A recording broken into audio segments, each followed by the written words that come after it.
February 2012, Global Future 2045 Congress is held in Moscow. It is a debate platform for discussion of our civilization's prospects for development.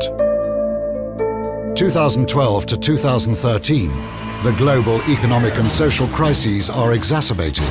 The debates on the global paradigm of future development intensifies. New transhumanist movements and parties emerge. Russia 2045 transforms into World 2045. Simultaneously, the 2045.com international social network for open innovation is expanding. Here, anyone interested may propose a project, take part in working on it, or fund it, or both. In the network, there are scientists, scholars, researchers, financiers, and managers. 2013 to 2014. New centers working on cybernetic technologies for the development of radical life extension rise. The race for immortality starts. 2015 to 2020. The avatar is created. A robotic human copy controlled by thought via brain-computer interface. It becomes as popular as a car. In Russia and in the world appear, in testing mode, several breakthrough projects. Android robots to replace people in manufacturing tasks. Android robot servants for every home. Thought-controlled avatars to provide telepresence in any place of the world and abolish the need for business trips. Flying cars. Thought-driven mobile communications built into the body or sprayed onto the skin.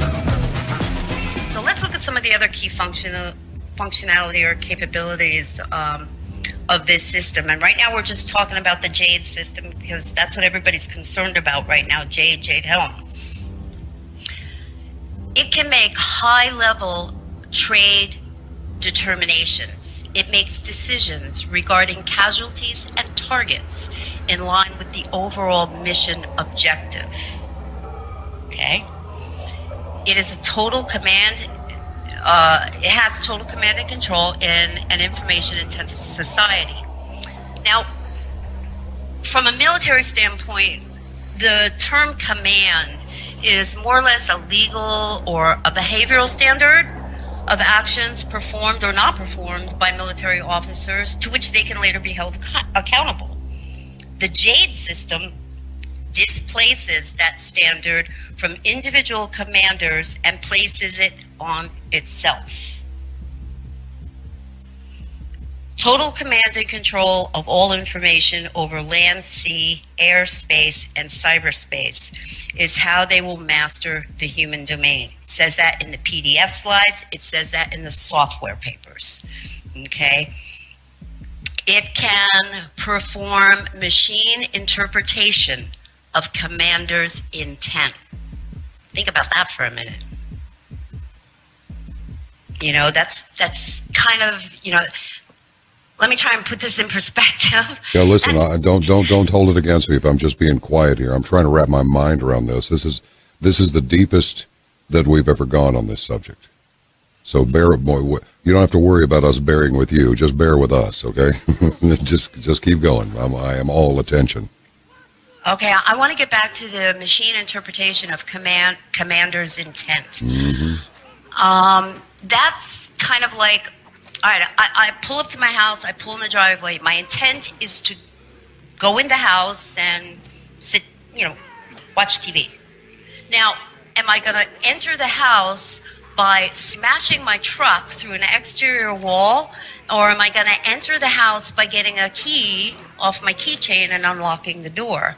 I mean, that, to me, I mean, that is a scary aspect. Machine interpretation of commander's intent. I wonder if that's to eliminate the possibility of any, shall we say, freelancing out there, or overriding some orders or something like that. I don't know. It could be. Okay. It could be, but I don't know. I'm not sure. This, like I said before, you know, the system sits on a global information grid, which is a, how can I explain this? It's a flexible, scalable, and a dynamic architecture in order to support multilateral civilian and military operations. This global information grid is going to be an important aspect as we go through this. Okay? Oh, here was another subheading in one of the papers, and it was entitled "The Process of Sense-Making in Complex Human Endeavors." Quote, "This approach uses a set of cognitive constructs that translates tacit knowledge to the focal knowing of the objective world." End quote. How are they accomplishing this? They're mapping your mind. That's how they're doing it. And that they are creating these maps with all of the information that's being collected on everyone regarding every aspect of their life.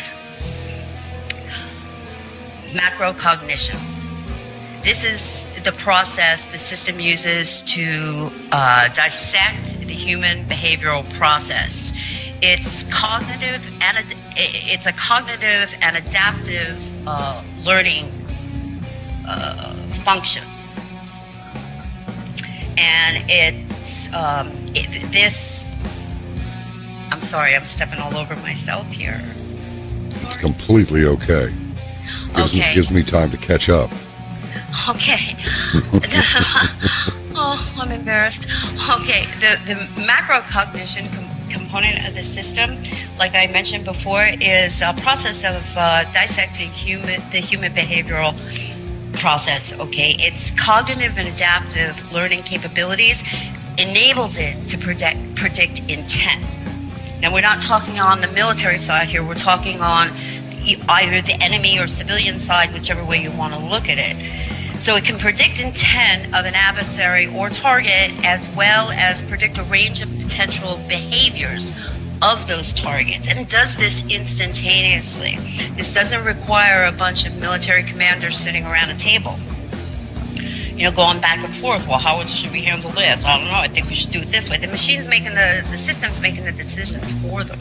2020 to 2025, an autonomous system providing life support for the brain and allowing it interaction with the environment is created. The brain is transplanted into an Avatar B. With Avatar B, man receives new, expanded life. 2025, the new generation of avatars provides complete transmission of sensations from all 5 sensory robot organs to the operator. 2030 to 2035, Rebrain. The colossal project of brain reverse engineering is implemented. World science comes very close to understanding the principles of consciousness. 2035, the first successful attempt to transfer one's personality to an alternative carrier. The epoch of cybernetic immortality begins. 2040 to 2050, bodies made of nanorobots that can take any shape arise alongside hologram bodies. 2045 to 2050, drastic changes in social structure and in scientific and technological development. All the prerequisites for space expansion are established. For the man of the future, war and violence are unacceptable. The main priority of his development is spiritual self-improvement. A new era dawns. The era of neo-humanity.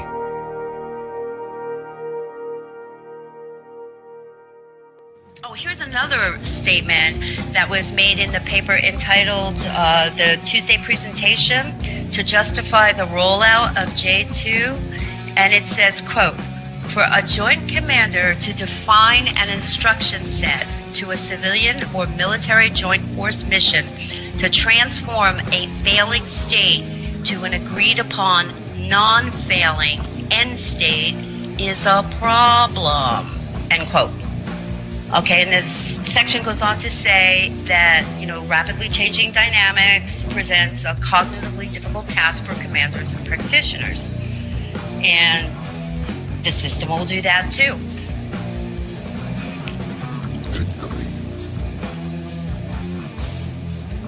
This sounds monstrous, frankly. It doesn't even sound cool. It sounds... It is. I think it is. Scary. Nefarious.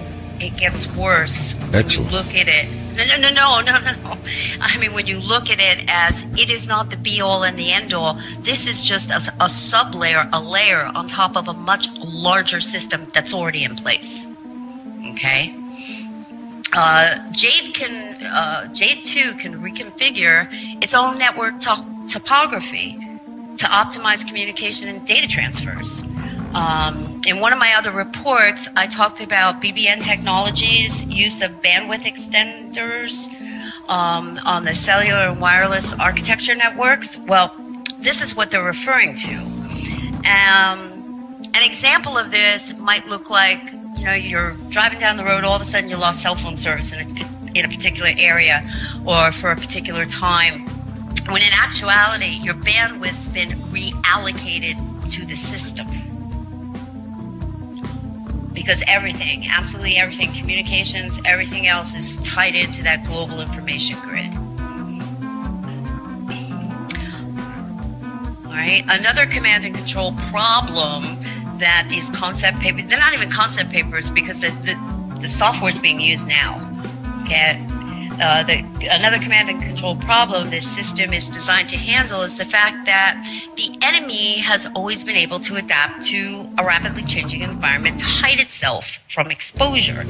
In order to combat this problem, okay, the kill chain had to be compressed from hours to seconds. The system removes the administrative delay in the kill chain. It has no moral compass, no empathy, or regrets. Wow. Okay, no empathy or regrets. No, it's a computer program. I don't think they bothered to program that in. It's just like your gun. It doesn't care. Right. Okay, right. gotcha. It depends who's putting the directives in it. And it's intended to achieve dominance of cyberspace, cyber power, and cyber strategy.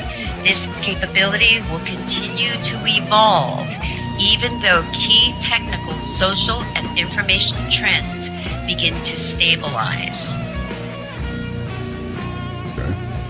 Okay. It'll capitalize on social engineering for offensive military and civilian operations. In other words, this is a technical approach to the tactics employed in Nazi Germany by the Stasi, the brown shirts, and the SS. This is just a technological version of those social engineering tactics they used then. It has a sophisticated decision support system for crowd control. And with the growing civil unrest, not only here in America, but around the world, this is going to be an integral aspect of JADE 2's deployment on the civilian population. Okay. Okay, now, well, let me just say this and then move on to another section here. The hardware that this system's running on isn't your run-of-the-mill supercomputer, all right? Your run-of-the-mill supercomputer. Yeah. That's a good one. Yeah. Go ahead. I mean, it's not a Cray. It's nothing like that. It's going to be running thousands of processors on a single chip. This is, without a doubt, the direction these command and control systems are moving toward.